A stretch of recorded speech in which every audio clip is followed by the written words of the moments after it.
అందువల్ల దాన్ని మీరు గొప్పగా మేము ఏదో చేసేటువంటి మాట చెప్పకండి.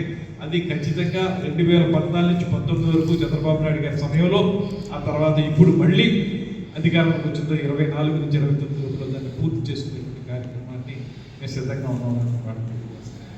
తర్వాత నేను చాలా బాధపడే అంశం ఏంటంటే, ఈ 30 బెడెడ్ హాస్పిటల్ ఎడదవోలులో దాన్ని 100 బెడెడ్ హాస్పిటల్గా అప్గ్రేడ్ చేయడానికి మన ఎన్నికల సమయంలో కూడా చెప్పాం.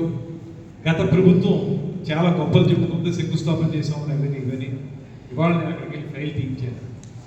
మన హెల్త్ సెక్రటరీ గారు కృష్ణబాబు గారితో మాట్లాడితే అందులో స్టాఫ్ రిక్రూట్మెంట్కి వాటికి ఎక్కడ కూడా ఏ పాయింట్ పెట్టలేదు. ఎప్పుడైతే స్టాఫ్ రిక్రూట్మెంట్ లేకుండా బిల్డింగ్లు కట్టుకున్నంత మాత్రం సరిపోదు. డాక్టర్ల నెంబర్ పెరగాలి, ఇక్కడ సదుపాయాలు పెరగాలి. దానికి శాంక్షన్ అయిపోయింది, ఇంకా రెడీ అయిపోయింది అనేటువంటి మాట చెప్పారు. ఇప్పుడు దాని యొక్క స్థితి ఏంటంటే మళ్ళీ కొత్తగా ప్రపోజల్ పెట్టాల్సిన పరిస్థితి.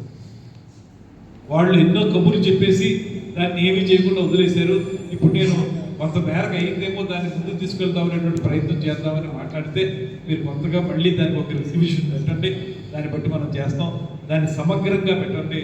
స్టాఫ్ రిక్రూట్మెంట్కి, అదేవిధంగా బిల్డింగ్ కన్స్ట్రక్షన్కి, ఎక్స్టెన్షన్కి, పైన ఫ్లోర్ వేసుకోవడానికి అన్నింటినీ కలిపి పెట్టండి అన్నారు. నేను ఒక రిక్విజిషన్ పెడుతున్నాను. మళ్ళీను దాన్ని పట్టుకుని ముందుకు తీసుకెళ్ళడానికి ప్రయత్నిస్తాను. నేనేమనుకున్నానంటే అన్నీ అయిపోయినాయేమో, నేను రాగానే ఇది ముందు మొదలుపెట్టేయడమేమో అనుకున్నాను. చూస్తే ఏమీ లేదు, మళ్ళీ కొత్త ప్రపోజల్ తయారు చేస్తాను. ఇది వాళ్ళు చేసిన తప్పిదం అన్న. ఆ రోజున వాళ్ళు కంప్లీట్ చేసుకుంటే, ఆ రోజు ఆ డబ్బు కేటాయించి వాళ్ళు నిధులు చేసి సమగ్రంగా చేసుకుంటే అయిపోయింది. అది చేయకుండా వదిలేశారు. అదేవిధంగా ఈ డ్రింకింగ్ వాటర్ నిడదవోలు పట్టణానికి గోదావరి జలాల్ని తీసుకురావచ్చేటువంటి కార్యక్రమం ఏదైతే ఉందో దానికి సంబంధించి కూడా ఏఐబి అని ఏషియన్ బ్యాంక్ ఒకటి సపోర్ట్ ఇస్తుంది.